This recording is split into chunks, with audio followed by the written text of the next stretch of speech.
ఒక అంశాన్ని అవగాహనతో చర్చించుకుందాం. నిర్భయంగా, నిర్మోహమాటంగా మాట్లాడుకుందాం. సమాజంలో మంచి మార్పును కోరుకునే సామాన్యుల్లో ఒకడు మీ జర్నలిస్ట్ సాయి. జగన్ చూపు, వైసీపీ కన్ను ప్రస్తుతం నంద్యాల ఎన్నికల మీద స్పష్టంగా ఉంది. ఎందుకంటే చావో రేవో తేల్చుకోవాల్సినటువంటి అంశం అది. నంద్యాలలో మొట్టమొదట వైసీపీలో గెలిచి ఆ తరువాత టీడీపీకి వలస వెళ్ళారు. అంతకుముందు ఓవరాల్గా చూసుకుంటే 22 మంది ప్రస్తుతం వైసీపీలో గెలిచినటువంటి ఎమ్మెల్యేలు తెలుగుదేశం పార్టీలో కొనసాగుతున్నారు. అదే సమయంలో వాళ్ళందరి మీద పార్టీ ఫిరాయింపుల నిరోధక చట్టం పని చేయనీయకుండా జాగ్రత్తగా అసెంబ్లీలో జరుగుతున్నటువంటి తంతు కావచ్చు, పైన జరుగుతున్నటువంటి వ్యవహారం కావచ్చు స్పష్టంగా కనబడిపోతుంది.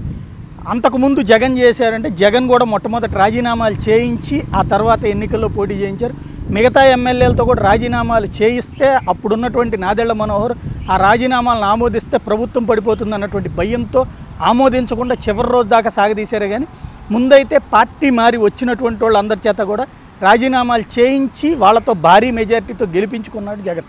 ఈవేళ అదే జగన్ మళ్ళీ తెలుగుదేశం పార్టీ ఆ పాయింట్ని రైజ్ చేస్తా, నాడు వలసలైతే తప్పు లేదా అని మాట్లాడేటువంటి తెలుగుదేశం పార్టీ అట్లాంటి రాజీనామాలు చేస్తానని ముందుకొచ్చినటువంటి ఆదినారాయణ రెడ్డితోనూ రాజీనామా చేయించలేదు, మిగతా ఎమ్మెల్యేలతో కూడా రాజీనామా చేయించలేదు. ఆ రోజున భూమా కూడా రాజీనామా చేస్తానన్నారు. ఎందుకంటే సీమలో ఉన్నటువంటి వైసీపీ నుండి వచ్చినటువంటి ఎమ్మెల్యేల్లో చాలా స్పష్టత ఉంటుంది, గెలవగలమన్నటువంటి ధైర్యం కూడా ఉంటుంది. ఆదినారాయణ రెడ్డి, భూమా లాంటి వాళ్ళు ఏమి ఇవాళ ఎవరో వేసే బెచ్చం మీద వచ్చినటువంటి వాళ్ళు కాదు, మొట్టమొదటి నుండి గ్రౌండ్ లెవెల్ పొలిటికల్ స్ట్రక్చర్తో వచ్చినటువంటి వాళ్ళే. అట్లాంటి వాళ్ళు సక్సెస్ కావాలని నేను కోరుకుంటారు, ఆ ఛాలెంజ్ని స్వీకరించాలని కోరుకుంటారు.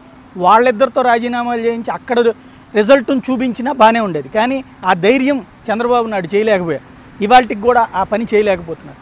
ఇప్పుడు నంద్యాల ఎట్టిపై తప్పనిసరి పరిస్థితుల్లో ఎన్నికకు వచ్చింది.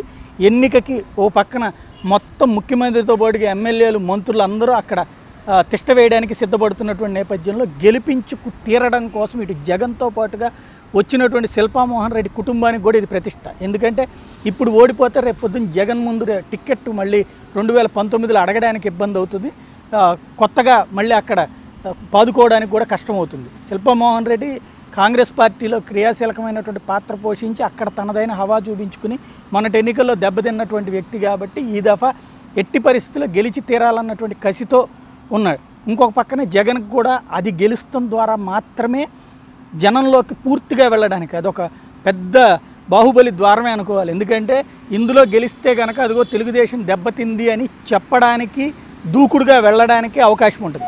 అందుకోసం శిల్పాకి పూర్తి స్థాయిలో సపోర్ట్ చేయడం కదా అవసరమైతే జగన్ ఒక వారం 10 రోజులు అక్కడే తిరిగి సభలు పెట్టి ఊరు వాడ అన్ని చోట్ల కూడా భారీ బహిరంగ సభలు ఏర్పాటు చేయడానికి కూడా రెడీ అవుతున్నటువంటి పరిస్థితి స్పష్టంగా కనబడుతుంది. దీని ద్వారానే 2019 ఎన్నికలకి శంఖారావం పూరించడానికి జగన్ సిద్ధమవుతున్నారు. అది ఇంకొక వైపున దాన్ని కాపాడుకోవడం ద్వారా అందులో గెలవగలమన్నటువంటి నమ్మకాన్ని తెచ్చుకోవడానికి టీడీపీ ప్రయత్నిస్తుంది. మరి ఏం జరుగుతుంది అన్నది పక్కన పెడితే జగన్ సీరియస్ కాన్సన్ట్రేషన్ మాత్రం నంద్యాల మీద పెట్టారని, ఇంకొకటి ఇక్కడ 2 సింపతీల మధ్యన పోరాటం అవుతుంది. ఒకటి తన తండ్రి చనిపోయారు కాబట్టి తన కుటుంబానికి సంబంధించిన వ్యక్తికి ఓటేయమని అడుగుతా ఆ సెంటిమెంట్ను రాజేస్తే అఖిలప్రియ వెళ్తుంది. ఇంకో పక్కన తన తండ్రి మరణం తర్వాత తాను రాజకీయాల్లోకి వచ్చిన తర్వాత ప్రజలందరూ ఆశీర్వదించి ఇచ్చినటువంటి తీర్పుకి విరుద్ధంగా వ్యవహరించినటువంటి భూమా నాగిరెడ్డిని కాదని ఈ రోజున ఆ సీట్లు ఆ కుటుంబాలకి మాత్రమే పరిమితం చేసేటువంటి వ్యవహారం కాకుండా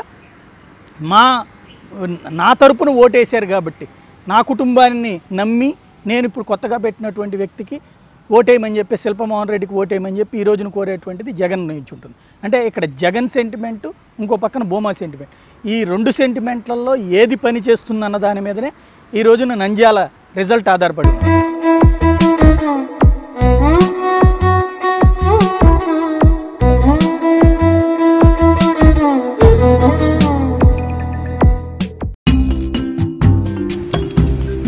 నిజాన్ని నిజంగా చెప్పడమే నిజమైన జర్నలిజం. అవాస్తవాలతో కూడిన వార్తలు సృష్టించేదే జర్నలిజం.